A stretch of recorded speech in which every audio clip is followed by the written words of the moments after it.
علیکم ورحمۃ اللہ وبرکاتہ۔ ان الحمد للہ نحمده ونستعینه ونستغفره ونؤمن به ونتوکل علیہ ونعوذ باللہ من شرور انفسنا ومن سیئات اعمالنا من يهده الله فلا مضل له ومن يضلل فلا هادي له وأشهد أن لا إله إلا الله وحده لا شريك له وأشهد أن محمدا عبده ورسوله أما بعد فإن خير الحديث كتاب الله وخير الهدي هدي محمد صلى الله عليه وسلم وشر الأمور محدثاتها وكل محدثة بدعة وكل بدعة ضلالة وفي رواية وكل ضلالة في النار فأعوذ بالله من الشيطان الرجيم بسم الله الرحمن الرحيم إن المسلمين والمسلمات والمؤمنين والمؤمنات والقانتين والقانتات والصادقين والصادقات والصابرين والصابرات والخاشعين والخاشعات والمتصدقين والمتصدقات والصائمين والصائمات والحافظين فروجهم والحافظات والذاكرين الله كثيرا والذاكرات أعد الله لهم مغفرة وأجرا عظيما اللهم أرنا الحق حقا وارزقنا اتباعه وأرنا الباطل باطلا وارزقنا اجتنابه اللهم علمنا ما ينفعنا وانفعنا بما علمتنا وارزقنا علما رب اشرح لي صدري ويسر لي أمري واحلل عقدة من لساني يفقه قولي۔ برادران اسلام، واجب الاحترام بزرگوں، دوستوں، عزیز ساتھیوں، لائق احترام ماؤں اور بہنوں، سیرت امہات المومنین کے ان دروس میں اللہ تبارک و تعالی کے فضل و کرم سے 5 امہات المومنین کے سیرت مبارکہ پر ہم نے گفتگو کی ہے۔ ترتیب کے اعتبار سے 5ویں نمبر پر آج جن کی سیرت مبارکہ پیش خدمت ہے آنی چاہیے تھی، لیکن ہم نے اس سے پہلے حضرت زینب بنت جحش رضی اللہ عنہا کی سیرت مبارکہ پڑھ چکے ہیں۔ آج کے لحاظ سے یہ 6ٹی مجلس ہے اور ان میں بھی کئی پارٹ ہوئے ہیں، تو میں یہ چاہتا ہوں کہ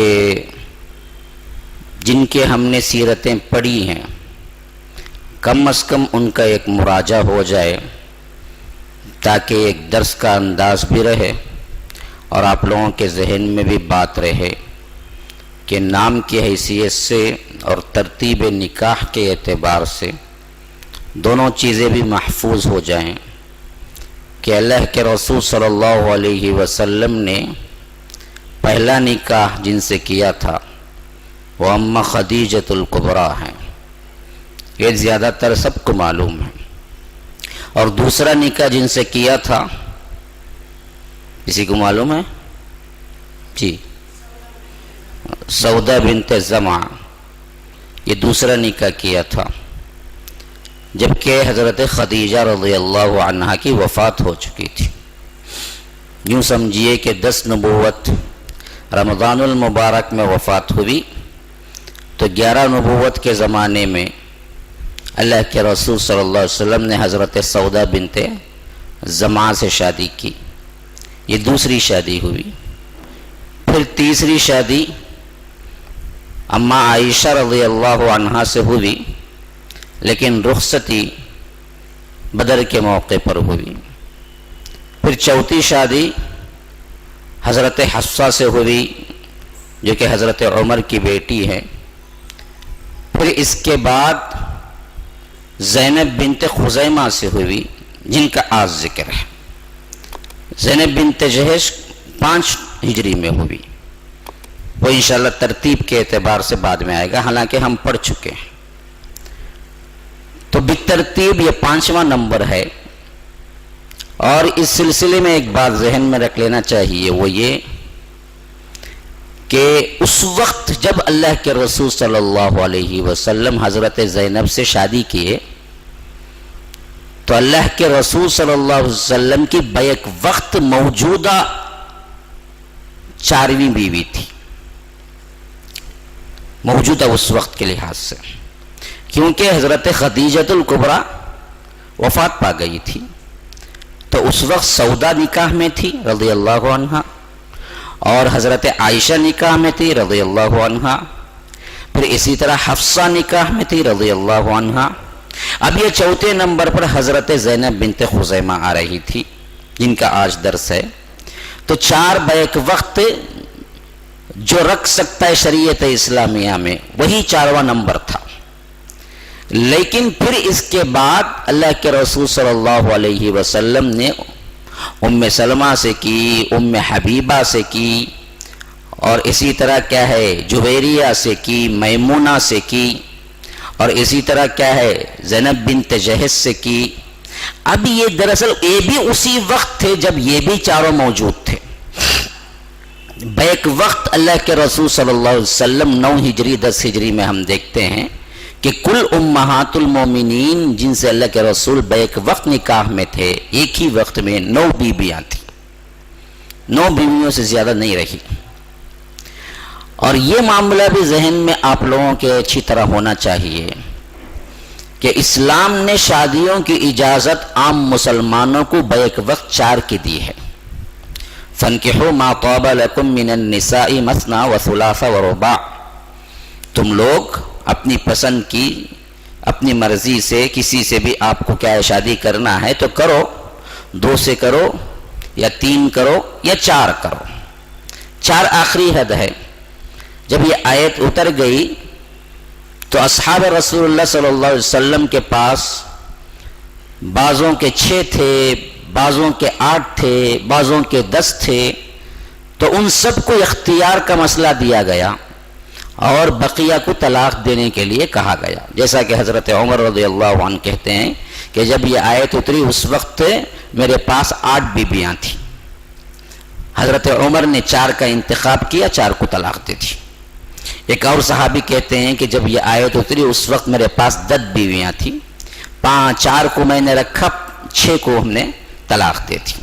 تو اس وقت کے رواج اور سوسائٹی کے لحاظ سے تعدد ازواج یعنی زیادہ بیویاں رکھنا نہ معیوب تھا نہ غلط تھا، اور ہر آدمی اپنی حیثیت سے بیویاں رکھتا تھا۔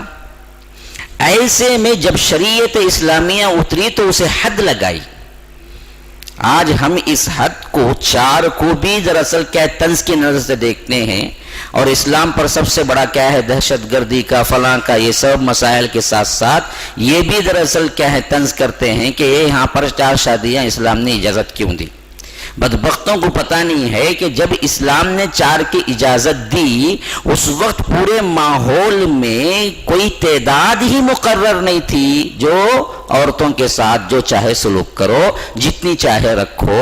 اسلام پہلا مذہب ہے جس نے تحدید لگائی کہ 4 ہی رکھنا ہے، اس کے اوپر نہیں رکھ سکتے۔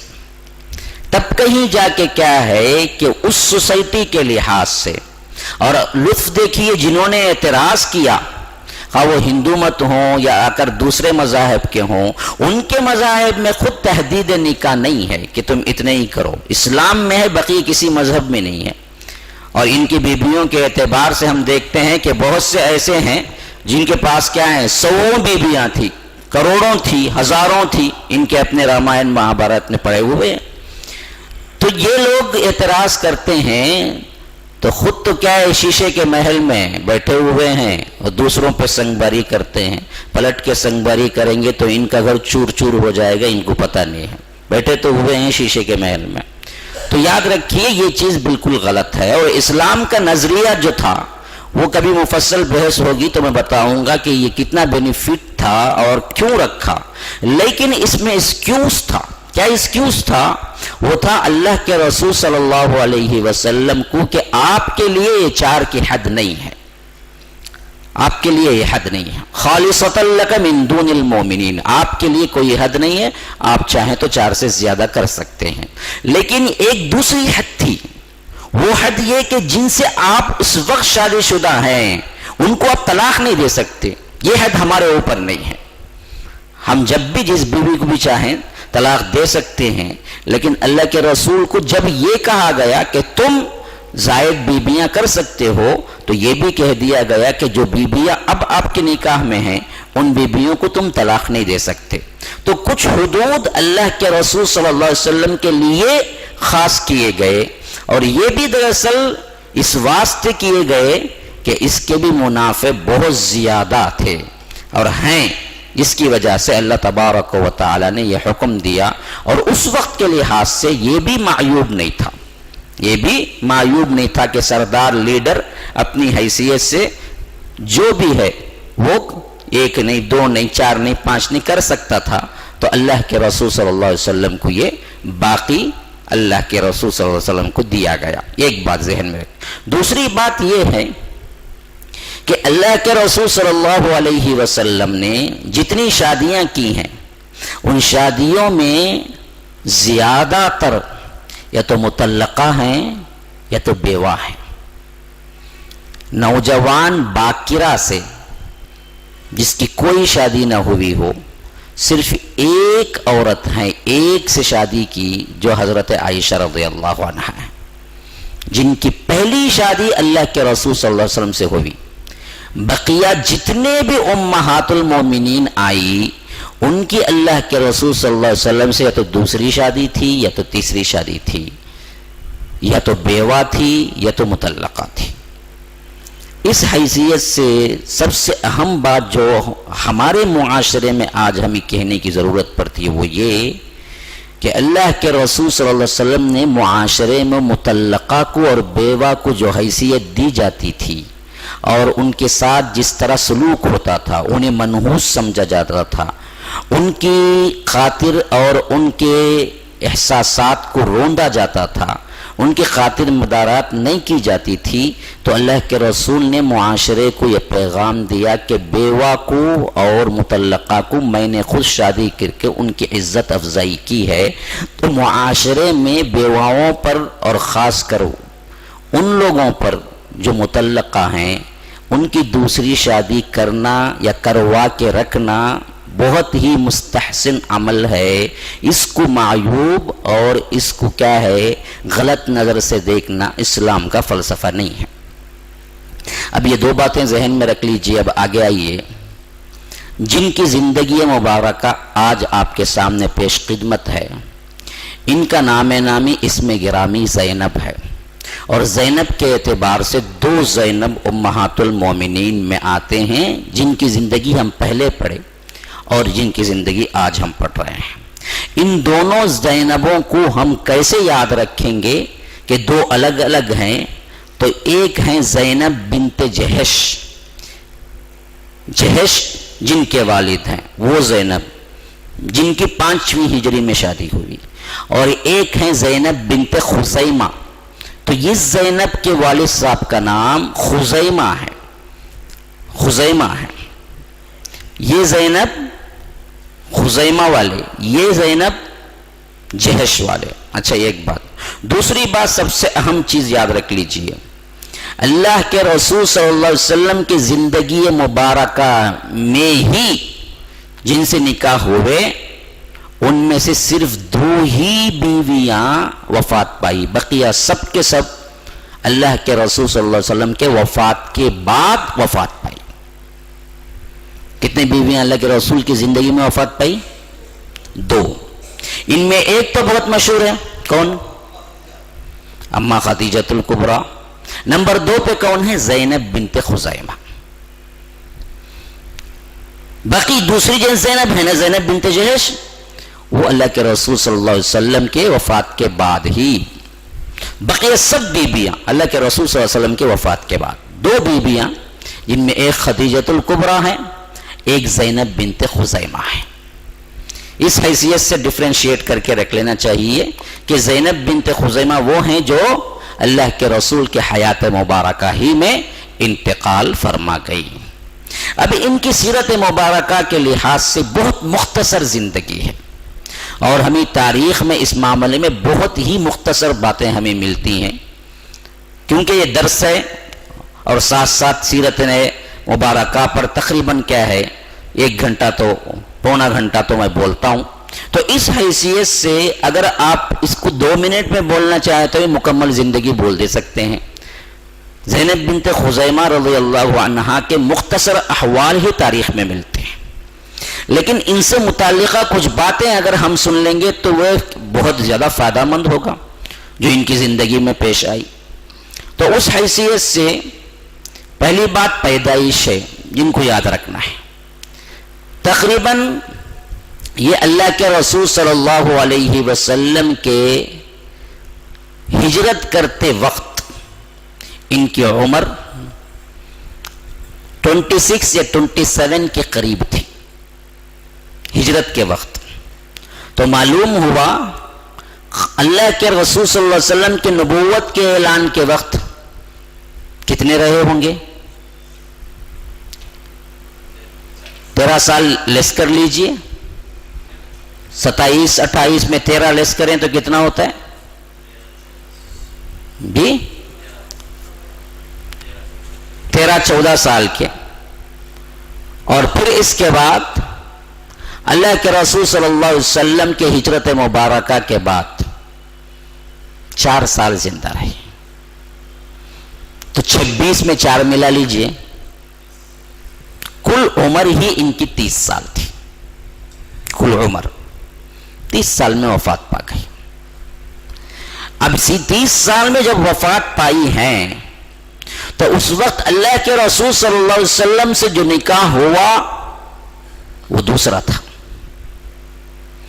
تو اب اندازہ لگا لیجئے، جب ایک شوہر کے ساتھ زندگی گزار چکی تھی، پھر اس کے بعد دوسرے اللہ کے رسول صلی اللہ علیہ وسلم شوہر تھے، تو لگ بھگ وہی عمر تھی، 13 14 15 سال میں نکاح ہوا ہوگا پہلا، جو کہ دوسرا نکاح اللہ کے رسول صلی اللہ علیہ وسلم کے ساتھ ہوا۔ تو لڑکیوں کی کم عمری میں شادی یہ اس وقت بھی معیوب نہیں تھا اور اسلام میں بھی معیوب نہیں ہے۔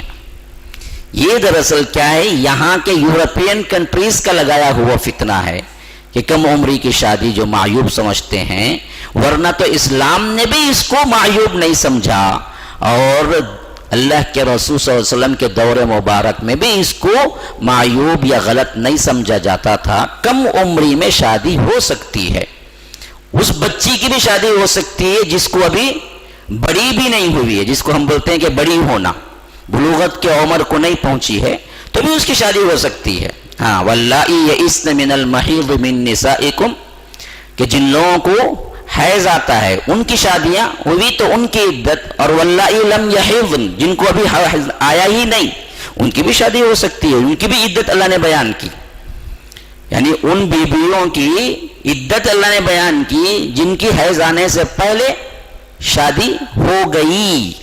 تو اسلام طلاق، سورہ طلاق پڑھ جائیے، کم عمری کی شادی کے سلسلے میں جو ہوا کھڑا کیا گیا ہے، یہ دراصل اسلام مخالف ذہنیت لوگوں نے کیا، جس میں اہل قرآن شامل ہوئے، منکرین حدیث شامل ہوئے، اور اسی طرح ویسٹرن کلچر سے متاثر بیوقوف لوگ، جاہل لوگ شامل ہوئے۔ ان سب نے بھی اسلام کے لبادے میں کیا کہ بہت بڑا پروپیگنڈا کیا کہ ہاں بھائی یہ غلط ہے، اما عائشہ کی بھی یہ روایت صحیح نہیں ہے کہ ان کی کیا ہے 6 سال میں 7 سال میں نکاح ہوا، وہ بھی ضعیف ہے، بخاری میں بھی ضعیف ہے، فلاں ہے۔ یہ سب باتیں کیا ہیں، ان کی اپنی سوچ کی وجہ سے ہوئی، ورنہ تو نہ اس معاشرت میں پرابلم تھا نہ اسلام میں پرابلم ہے۔ اسی واسطے میں ہمیشہ ہر ایک ام المومنین کی زندگی میں بتا رہا ہوں کہ ان کی زندگی میں جب اللہ کے رسول صلی اللہ علیہ وسلم آئے اس وقت ان کی دوسری یا تیسری تھی، تو اندازہ ہوتا تھا کہ جب یہ دوسری یا تیسری ہے تو ان کی بھی کیا ہے، بچپن میں شادی ہو چکی ہوگی۔ تو پھر اس کے بعد حضرت زینب بنت خزیمہ وہ صحابیہ ہیں جن کو اللہ کے رسول صلی اللہ علیہ وسلم نے بیوہ ہونے کے بعد نکاح کیا۔ حضرت زینب بنت جہش وہ صحابیہ ہیں جن سے مطلقہ ہونے کے بعد نکاح کیا۔ دیکھیے، ایک طرف بیوہ، ایک طرف مطلقہ۔ سوسائٹی میں بیواؤں کو اور مطلقہ کو جو حیثیت ملتی ہے، اس حیثیت کو رب العالمین نے چاہا کہ بدل کے رکھ دے، تو اپنے حبیب کے لیے جب انتخاب کا مسئلہ آیا تو اللہ کے رسول صلی اللہ علیہ وسلم نے یا تو بیوہ کو چنا یا تو مطلقہ کو چنا۔ اگر یہ عیب ہوتا، مثلا ہم کیا کہتے جی، شادی ہوئی کچھ دنوں میں کیا ہے شوہر مر گیا، وفات پا گیا، ہم فوری اچھے لوگ فوری عورت کو بلین کرتے کہ کیا نحوست والی آئی کہ جی آتے ہی شوہر چلے گا۔ ارے بیوقوف، موت اور زندگی کسی عورت کے ہاتھ میں ہے؟ تیرا عقیدہ ہی خراب ہو گیا۔ یہ تو رب کا فرمان ہے، اس میں اس کا کیا قصور ہے؟ موت اور حیات تو رب العالمین کے ہاتھ میں ہے، کوئی دوسرا نہیں ہے، اس کو بلیم کرنے کی کیا ضرورت، یا منحوسیت کا لفظ استعمال کرنے کی کیا ضرورت؟ بعض لوگ تو برملا کہتے ہیں یہ عورت ہے نا، یہ میری بہو ہے نا، میرے بیٹے کو کھا گئی۔ بیٹا مر جاتا ہے نا، بہو کو اتنا منحوس سمجھتی ہے ساس، وہ بولتی کہ میرے بیٹے کو کھا گئی، گویا کہ سب کچھ دراصل کیا اسی کے پاس کنٹرول تھا۔ کون ایسی بے غیرت یا آ کر اس طرح کی جلاد قسم کی عورت ہوگی جو اپنے شوہر کو مار دے؟ اگر اس کے بس میں ہوتا تو وہ کبھی مرنے نہ دیتی۔ موت حیات تو رب العالمین کے پاس ہے، اس سے شادی اور عورت کا کوئی تعلق نہیں، کوئی تعلق نہیں، کوئی تعلق نہیں۔ وہ اپنی زندگی اتنے ہی لے کے آیا تھا، خواہ وہ اس عورت کو چھوڑ کر دنیا کی حسین ترین کوئی عورت یا دنیا کی خوش قسمت ترین کوئی عورت سے کرتا، تبھی بھی وہ اس وقت مرتا ہی مرتا، اس کی زندگی اتنی ہی تھی، اس کے علاوہ کوئی تو بیواؤں کو یہ کہنا کہ وہ منحوس ہیں، بیٹے کو کھا گئی فلاں، یہ الفاظ اللہ کی پناہ ہو سکتا ہے تمہیں شرک تک پہنچا دے، خالی گناہ نہیں، عقیدہ بگاڑ دے تمہارا کہ فلاں کی وجہ سے یوں ہوا۔ اور دوسری چیز کیا ہے، سب سے اہم چیز جسے ہمیں دیکھنا چاہیے وہ کیا ہے، اگر ان حادثاتی موت کے طور پر عورتوں میں یہ بیوگی آتی ہے، خاص کر ان میں جن کی زندگیاں ابھی چلی، ابھی شروع ہوئی، جن کے خاندان ختم ہو گئے، تو معاشرے پر اور سیرت نبوی سے ہمیں یہ سبق ملتا ہے کہ ان کے نکاح میں آگے بڑھو، معاشرے میں سپورٹ کرنے والے بنو، اور ان کو آسرا دو، اور عزت نفس اور شرافت کے ساتھ انہیں اچھی زندگی دو۔ زندہ لوگوں کا یہ فریضہ ہے، لیکن اس کے لیے آزاد شہوت رانی کرنا یہ بھی بہت بڑی غلطی ہے۔ جیسا کہ عموماً کیا ہے ہمارے نوجوانوں میں، یہ دعویٰ کرنے والے لوگوں میں یہ غلط قسم کی چیزیں پھیل گئی ہیں کہ کہتا کیا ہے دعوتی مسئلہ، اب اس میں کوئی کنورٹڈ آ گئی، کوئی کیا ہے ایسی آ گئی جس کا شوہر پہلے دین کی وجہ چھوڑ گیا، تو انہوں بڑے جذباتی ہو جاتے، بھائی میں اس سے کر لیتا ہوں بھائی۔ اب چوری چھپے کیا ہے چیٹنگ شروع ہو رہی ہے، چوری چھپے واٹس ایپ شروع ہو رہا ہے، چوری چھپے باتیں شروع ہو رہی، چوری چھپے سب ہو رہا ہے۔ پھر آخری میں جب شادی کا مسئلہ آتا گم ہو جاتا انہیں، نہیں بھائی بیوی نکو بولتی، ارے بیوقوف پہلے بیوی نکو بولتی نہیں، کئی کو تو ان سے راہ و رسم بڑھایا، وہ دینداری کے لحاظ سے تجھے دیکھی، تو نے بھی وہی کام کیا جو بے دین کر رہے ہیں، اور نام اسلام کا بدنام ہوتا۔ آج کل یہ بہت بڑا بنگلور وغیرہ میں ہمیں کیا ہے، میں تو کیا ہے 15 دن یہاں رہتا ہوں، 15 دن سفر میں رہتا ہوں، کہ عجیب لوگوں سے ملاقاتیں ہوتی ہیں، اور ان میں پھسلنے کا سب سے بڑا امکان جو ہے نا وہ ہمارے نوجوان اور دعوتی فیلڈ کے نوجوان، ان کی پھسلنے، یہ لوگ غلط فائدہ اسلام کے اس اصول کا، یعنی اللہ نے اجازت دی تو غلط مطلب نکال لیتے ہیں، اور بیچاری وہ آتی بھی ہے تنہا بے سہارا، اب دیندار ہے اور اس کے ساتھ ساتھ دعوتی فیلڈ کا بھی ہے، اور اسی کی دعوت سے یہ اسلام پسند ہوئی تو اور زیادہ متاثر ہوتی ہے۔ اب ان کو باقاعدہ اگر کرنا ہے تو جس طرح قاعدگی کے ساتھ، جس کے اندر بے حیائی نہ ہو، بڑوں کے مشورے سے جس طرح تم نے پہلی شادی کی اسی طرح کرنا ہوتا اور کر سکتے ہو تو کرو، لیکن چوری چھپے آزاد شہوت رانی نہ کرو، وعدے نہ کرو، ان کو پیغامات نہ بھیجو، ان کے نمبروں سے چیٹنگ نہ کرو، ان کے ساتھ ساتھ رات میں کیا ہے لمبے لمبے باتیں نہ کرو، اور ان کو کیا ہے ہم دین سکھاتے ہیں، ہم فلاں کرتے ہیں بول کے مخصوص جگہوں پہ لے کے نہ جاؤ، بے حرمتی نہ کرو، بے حیائی نہ پھیلاؤ. ہاں ولا متخذات اخدان، آزاد شہوت رانی مت کرو، بے حیائی کی باتیں نہ کرو ان سے. تمہارے اندر دم ہے اور تمہارے پاس کیا ہے واقعتاً سہولت ہے تو سیدھی سیدھی بات نکاح کا پیغام دو، بغیر کسی چیٹنگ کے، بغیر کسی کیا ہے لنک کے. میں تم سے شادی کرنا چاہتا ہوں، اگر وہ کیا ہے صاحب ولی ہے اور اس کے باپ ہیں تو اس سے بھی مت کہو، اس کے ولی سے کہو.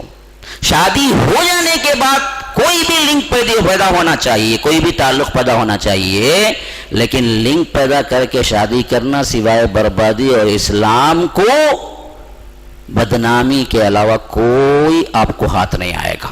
یہ چیز بہت اہمیت کے ساتھ، کیونکہ بہت سی چیزیں سننے میں آتی ہیں، لوگ آتے ہیں احوال سناتے ہیں، بتاتے ہیں ایسا ایسا ہو رہا ہے ہمارے نوجوانوں، تو یہ غلط چیزیں ہیں. چیزیں یہ ہیں کہ شادی کرنا ہے لیکن شہوت رانی، لنک، خیالات کی تبدیلی، یہ سب چیزیں شادی کے بعد. تو ایک جگہ یہ بتا دیا گیا کہ مطلقہ عورت اور بیوہ عورت، ان کے لیے رکاوٹ صرف یہ نہیں کہ یہ بیوہ ہیں یا مطلقہ ہیں، بلکہ ان کو آگے بڑھ کے سہارا دو. سہارا لیکن کیسے دو؟ جیسے اسلام سکھاتا ہے. ہاں پہلے ہم دیکھیں گے، پھر اس کے بعد بات کریں گے، پھر خوبصورت بھی ہے یا مالدار بھی ہے یا کوئی اچھا پوائنٹ ہے، پھر اس کے بعد شادی کا سوچیں گے. نہیں، صرف اس واسطے شادی کا سوچو کہ سیرت نبوی میں ہمیں ملتا ہے کہ بیوہ اور مطلقہ سے شادی کرنا، اس ثواب کی نیت سے کرو تو ہی یہ فائدہ ہوگا. تمہاری اپنی جنسی خواہشات کی وجہ سے کرو گے تو یہ فائدہ نہیں ہوگا، نقصان ہوگا اور اسلام بدنام ہوگا. یہ چیز ذہن میں رکھیے. اور تیسری چیز جو ہے ذہن میں رکھیے، حضرت زینب بنت خزیمہ رضی اللہ عنہا وہ شخصیت ہیں جن کو جاہلیت کے زمانے میں ہی ام المساکین کا لقب ملا، یعنی مسکینوں کی ماں. ان کے خیرات، ان کے عطیات، وہ دوسروں کے لحاظ سے جو کچھ لحاظ رکھتے تھے، اس حیثیت سے لوگ انہیں ام المساکین کہتے تھے کہ یہ مساکین کی ماں ہے. اتنا خیرات کیا کرتی تھی. اب ذرا اندازہ لگائیے کہ ان کی عمر اللہ کے رسول کے نکاح میں آتے وقت بھی ان کی کیا تھی، 30 سال سے کم تھی، اور جبکہ جاہلیت کے زمانے میں ہی ان کا نام ام المساکین پڑ گیا تھا، تو معلوم ہوتا ہے کہ یہ 15، 13، 10 سال سے ہی اللہ کی راہ میں دینے والی اور مسکینوں پہ خرچہ کرنے والی تھی. آج ہماری بچیاں یہ اسوہ کہیں لے کے جاتی ہیں یا نہیں؟ آج ہمارے کیا ہے شادیاں ہو کر ماں بن کے بڑے بڑے کیا ہے ان کے بچے ہو جانے کے باوجود بھی ماں کو کنجوس تو کہا جا سکتا ہے، خیرات والی نہیں کہا جا سکتا. ہاں اس وقت بھی کیا ہے ماں دینے والی نہیں ہوتی، بیٹوں پہ خرچہ کرنے والی ہوتی ہے. لیکن عام اس حساب سے کہ ایسی خیرات کے لوگ انہیں ام المساکین کہنے لگے. 50 سال کی عمر والوں کو بھی انہیں خطاب نہیں ملتا، جبکہ 30 سال سے کم عمر والی کو بہت پہلے مل چکا تھا. تو معلوم ہوا کہ بچپن ہی سے یہ خیر کا پہلو حضرت زینب بنت خزیمہ کے ساتھ تھا. ہمارے بچیوں میں یہ عادت ڈالنی چاہیے کہ اللہ کے راہ میں دو. ہاں چھوٹے چھوٹے کیا ہے ماں باپ جو پیسے دیتے ہیں وہ خود ہنڈی میں یا کسی بھی جگہ جمع کر کے کبھی کوئی ٹافی، کبھی کوئی بڑا ان کے پسند کا کھلونا لیتے ہیں. تو ایسے مواقع پر ہمیں بچوں کو بولنا چاہیے کہ بیٹا اب تم جو جمع کرے ہو اس مرتبہ ٹافی یا کھلونا مت لو، اس مرتبہ اللہ کے راہ میں دے دو تمہارے ہنڈی کے جو پیسے ہیں، تاکہ ان کے اندر دینے کی کیفیت آئے. چھوٹے پن سے، بچپن سے ہی لینے کی کیفیت نہ آئے، دینے والی بنے ہو. تو یہ چیز کیا ہے ہمیں سب سے زیادہ حضرت زینب بنت خزیمہ کے زندگی میں سبق ملتا ہے. خیرات بہت زیادہ کرتی تھی، مساکین پر بہت توجہ دیتی تھی. اور یوں بات رکھیے کہ گھر کی عورت مساکین پہ توجہ رکھے تو یاد رکھیے شوہر کو بھی مجبوراً نکالنا پڑتا ہے پیسہ، اس کے اندر بھی خیرات آ جاتی ہے، اور ان دونوں کی خیرات سے گھر کا سکون ملتا ہے، خواہ تمہارے پاس عیش و آرام نہ ہو، لیکن فقیروں مسکینوں کی دعائیں وہ ایسی ہوتی ہیں جس کی وجہ سے کیا ہے اللہ تبارک و تعالی تمہارے گھروں کو سلامت اور خوش و خرم رکھتا ہے۔ اس کے بینیفٹ آپ کو معلوم نہیں ہے، خیرات کے جو دنیاوی بینیفٹ ہیں، دنیا آخرت میں تو اس کا بدلہ 700 گنا سے بھی زیادہ مل سکتا ہے، لیکن جو دنیاوی بینیفٹ ہے وہ سب سے بڑا جو بینیفٹ ہے اس کا فائدہ وہ ہے کہ گھر کے اندر کا سکون چاہتے ہو تو خیرات کرو۔ دیکھو پھر کیسے سکون آتا ہے تمہیں، غریبوں کو مدد کر کے کوئی دل خوش ہوتا ہے تو یاد رکھیے وہ اللہ والا دل ہوگا، اور اللہ والے دل میں رحم اور سکون ہوگا۔ ہاں، دینے میں ایک طرح کا مزہ آئے، لینے میں نہیں، دے کے خوش ہوں، تو یہ دینے کی جو کنڈیشن ہے وہ ہمیں بہت ہی اللہ کے رسول کی بیویوں میں نظر آتی ہے۔ کیوں؟ اللہ کے رسول بھی بڑے سخی تھے، سخی کے ساتھ رہے تو وہ بھی سخی بنی، اور ان کی سخاوتوں سے رحمتوں کا نزول شروع ہوا۔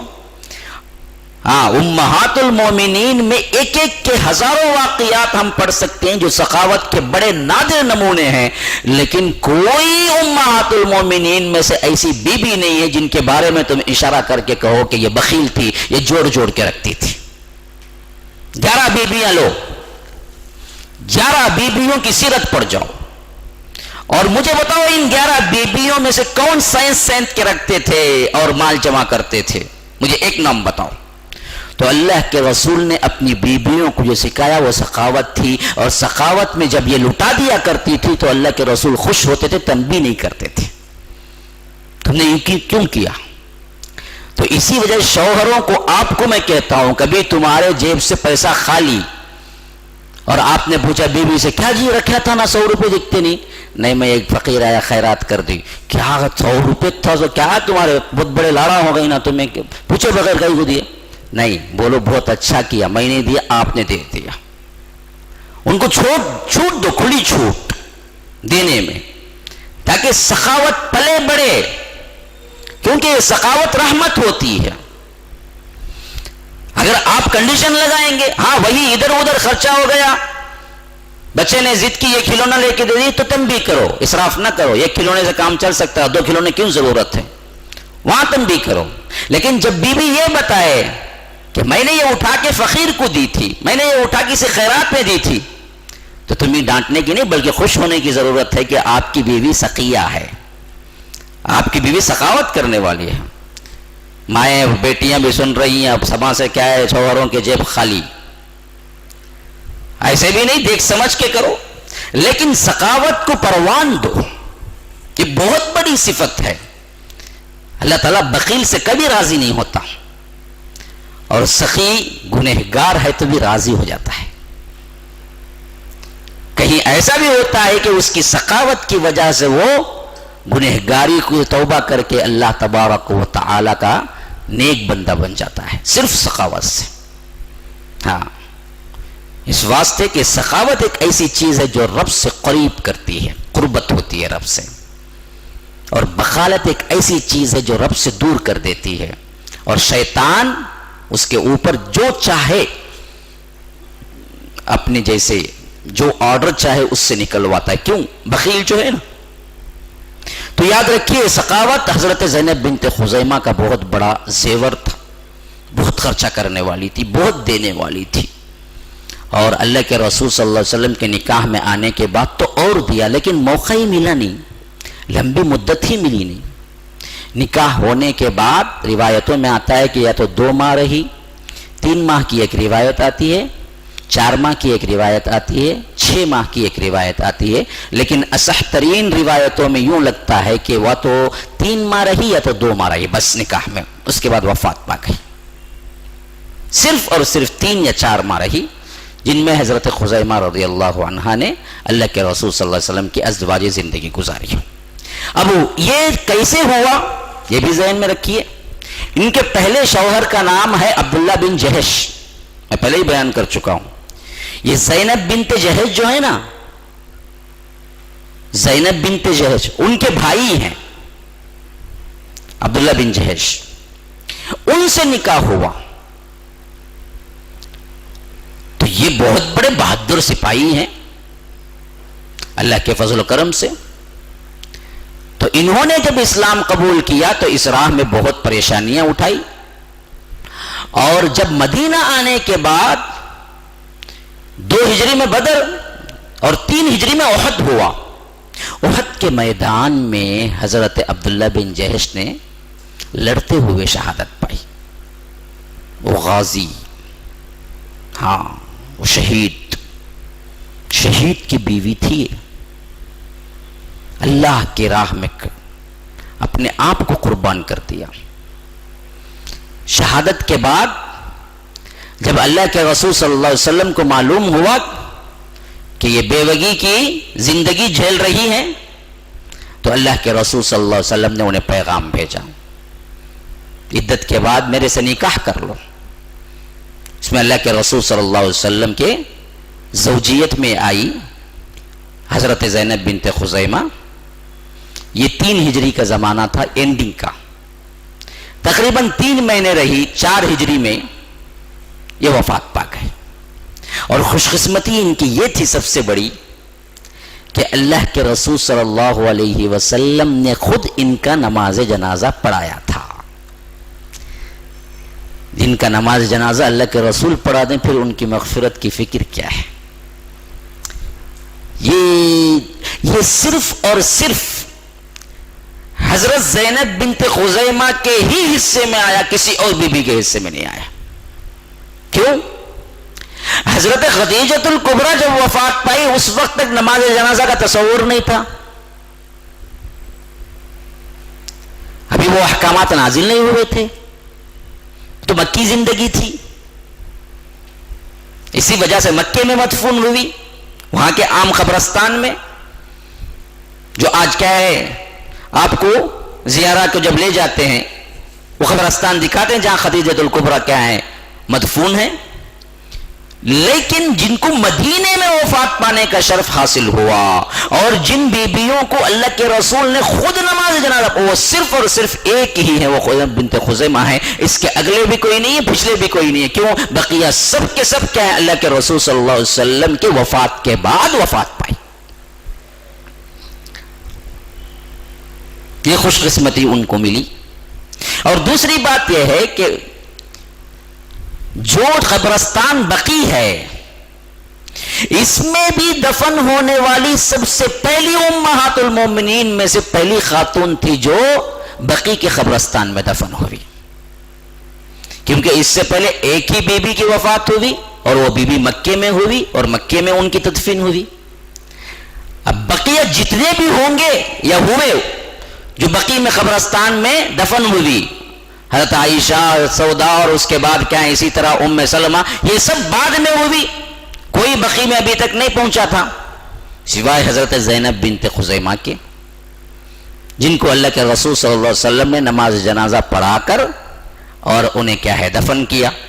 یہ پہلی خاتون ہے جو امہات المومنین میں سے شرف حاصل کی کہ جن کا نماز جنازہ اور تدفین بقی میں ہو گئی اللہ کے رسول صلی اللہ علیہ وسلم کے ہاتھوں. اور تیسری بات جو سمجھنے کی یہ ہے کہ اللہ کے رسول صلی اللہ علیہ وسلم کے ہاتھوں تدفین ہونے کے بعد جس کیفیت کو لوگ سمجھتے ہیں کہ اچانک 30 سال کی عمر، کیا عمر ہوتی ہے جی؟ کوئی عمر ہوتی ہے جی؟ 30 سال کی عمر میں بیوی وفات پا گئی، وہ بھی نئی نویلی دلہن جن کی کیا ہے 3 مہینے پہلے شادی ہوئی. تو ایک انسان غم کو لگا کہ کیا کرتا ہے، یا تو دیوانہ بنتا ہے، یا تو آپے سے باہر بنتا ہے، یا تو رب کو شکایتیں کرنے لگتا ہے، یا تو حالات کو کوسنے لگتا ہے، جو کہ اللہ کے رسول صلی اللہ علیہ وسلم نے اس میں سے کوئی کام نہیں کیا. یہ مصائب و آلام زندگی ہو تو آتے جاتے رہیں گے. اس کے لیے تمہیں کیا ہے رب سے شکایات نہیں کرنی چاہیے. عین حالت جوانی بول سکتے ہیں 30 سال کی عمر جس میں حضرت زینب بنت خزیمہ وفات پا گئی. لیکن یہ وفات ہماری طرح کیا ہے نوحہ کرنے والیاں، ہماری طرح کیا ہیں چیخ چلانے والیاں، ہماری طرح کیا ہیں اللہ تبارک و تعالی پر دوش دینے والیاں نہیں تھی، نہ اس طرف سے نہ اس طرف سے، اللہ کی رضا پہ سب راضی تھے، اور اس معاملے میں اللہ جو چاہا وہ ہوا، اور ہم اس پر مطمئن ہیں۔ اس معاملے میں کوئی ایسی چیز احادیث میں ہمیں نہیں ملتی جو شریعت مطہرہ سے باہر ہو۔ اچھا یہ بات بھی سمجھ لیں پھر، حضرت زینب بنت خزیمہ کی شادی کے بعد جو عرصہ 3 مہینے کا رہا یا 4 مہینے کا رہا، اس میں بھی سب سے اہم پوائنٹ جو ہمیں ملتا ہے کہ اس زمانے میں پتہ نہیں کس بیماری کے 30 سال میں موت ہوئی تھی، لیکن اگر ہم اپنے طور پر آج ہم ڈسکرائب کریں تو بول سکتے ہیں ہارٹ اٹیک، کیونکہ کوئی خاص بیماری مینشن نہیں ہوئی حدیث میں کہ زینب بنت خزیمہ کو یہ بیماری تھی جس کی وفات ہوئی، تو گویا کہ کیا صحیح و سالم تھی اور 30 سال میں اچانک انتقال کر گئی، تو یہ وہی لفظ استعمال ہو سکتا ہے جو آج ہمارے لحاظ سے استعمال ہوتا ہے ہارٹ اٹیک۔ تو اچانک آنے والی جو موت جو معاشرے پہ اثر ڈالتی ہے، ہمیں معلوم ہوتا ہے کہ یہ مسلم معاشرے پہ اثر نہیں ڈالتی، بلکہ مسلم معاشرے میں رضا اور اللہ کی خوشنودی زیادہ شامل حال ہوتی، زیادہ مطمئن ہوتے ہیں اس معاملے میں۔ اب یہ 3 مہینے کی جو مدت اللہ کے رسول صلی اللہ علیہ وسلم سے گزاری ہے، یہی وہ مدت ہے جو سب سے شاندار ترین لقب اللہ کے رسول کی بیویوں کو جو ملا، وہ ملا جو کون سا ملا؟ امہات المومنین میں ام المؤمنین، مومنین کی ماں۔ یہ کس نسبت سے ملا؟ وہی 3 یا 2 مہینے کی مدت ہے جس میں اللہ کے رسول صلی اللہ علیہ وسلم کے ساتھ رہے، زندگی میں ساتھ رہے۔ تو معلوم یہ ہوا کہ صحبت نبوی ایک ایسی چیز ہے، خواہ وہ کوئی اور رشتے میں بدلے یا نہیں بدلے، کہ اللہ کے رسول کے جانے کے بعد تم کروڑوں نیکیاں کر لو اس کے برابر نہیں ہو سکتا۔ ہاں، لاکھ کروڑوں کام کر لو، یہ صحبت اور صحابیت اور یہ رشتے جو اللہ کے رسول کے دور میں قائم ہو گئے، پھر تم اپنی زندگیاں کھپا دو سجدے میں سر رکھ کے، ان کے برابر تو کیا ان کے دھول کے برابر بھی نہیں ہو سکتا۔ یہ صرف اللہ کے رسول کے ساتھ رہنے کا ایک فائدہ، ایک صلہ، ایک ثواب ہے جو کسی اور کو کبھی نہیں مل سکتا۔ ایک صحابی آئے، 1 منٹ کے لیے بھی بیٹھ کے چلے گئے، وہ پھر اس کے بعد صحابی نہیں، تابعین میں کروڑوں ابو حنیفہ پیدا ہو جائیں، کروڑوں امام مالک پیدا ہو جائیں، کروڑوں امام ابو حنیفہ پیدا ہیں، کروڑوں امام شافعی پیدا ہو جائیں، کروڑوں امام حنبل پیدا ہو جائیں، وہ 1 منٹ بیٹھنے والا صحابی وہ نہیں برابر ہو سکتے، کیونکہ ان کو صحبت ملی ہے، ان کو صحبت نہ ملی ہے۔ تو ویسے ہی یہ 3 مہینے کی قلیل مدت میں امہات المومنین کی جو سرٹیفکیٹ انہیں ملی، یہ سرٹیفکیٹ پھر کسی اور کو نہ مل سکتی ہے، یہ صرف اللہ کے رسول کی صحبت سے ہی مل سکتی ہے۔ جب تھے اس وقت جو لوگ ملے، وہ لوگوں کو اللہ نے انتخاب کیا، پھر بقیہ تم لاکھ اپنے سر کو سجدے میں گزار لو، اللہ کے عبادت میں گزار لو، وہ مقام حاصل نہیں ہوگا۔ تو ہمیشہ صحابہ اور ازواج مطہرات کو کبھی کوئی ٹھیس یا غلط لفظ استعمال نہ کرنا، کیونکہ وہ تمہارے اور تمہارے ایمان کے لیے خطرہ ہے، اور ان کا اور تمہارا کوئی مقابلہ ہی نہیں ہے دنیا میں۔ آج بلا جھجک کیا ہے، بہت سے لوگ تانزنی کرتے ہیں، امہات المومنین پر بھی بہت سے، صحابہ پر بھی بہت سے، یوں تھے وہ تھے۔ ارے بدبخت سمجھ لے، اگر تیرے ایمان کی بربادی شروع ہوئی تو صحابہ پہ بولے گا، ورنہ ایمان سلامت رہنا ہے تو خاموشی اختیار کرے گا، ورنہ تو تیرا ایمان کیا ہے، سلامت نہیں رہتا۔ تو اس طرح زینب بنت خزیمہ کی زندگی مبارکہ سے حاصل ہونے والی مختصر ترین زندگی ہے، لیکن حاصل ہونے والے جو نکات ہیں وہ بہت عمدہ ہیں، کہ سخاوت کو یاد رکھنا ان کی زندگی میں، اسی طرح اللہ کے رسول کی صحبت کو یاد رکھنا ان کی زندگی میں، اسی طرح اسلام نے بیواؤں کی جو اہمیت کی ہے اس کو یاد رکھنا، اور اسی طرح کیا ہے، اسلام نے 1 سے زیادہ ازواج کرنے کی اجازت جو دی ہے اس کو یاد رکھنا، یہ سب کے سب اللہ کے حکم ہیں جس میں رحمت ہے سراپا، اس کو زحمت نہ بناؤ، جیسے اللہ نے حکم دیا ہے اس پر اپنے آپ کو کیا ہے اطمینان کے ساتھ رکھو، اسی میں فائدہ بھی ہے دنیا کا اور اسی میں آخرت کا بھی فائدہ ہے۔ اللہ تبارک و تعالی کہنے سننے سے زیادہ عمل کی توفیق عطا فرمائے۔ ھذا وباللہ التوفیق وصلی اللہ وسلم علی نبینا محمد۔ اسأل اللہ لی ولکم ولسائر المسلمین من کل ذنب فاستغفروا انہ هو الغفور الرحیم۔ سبحانک اللہم وبحمدک اشہد ان لا الہ الا انت استغفرک واتوب الیک۔ السلام علیکم ورحمۃ اللہ وبرکاتہ۔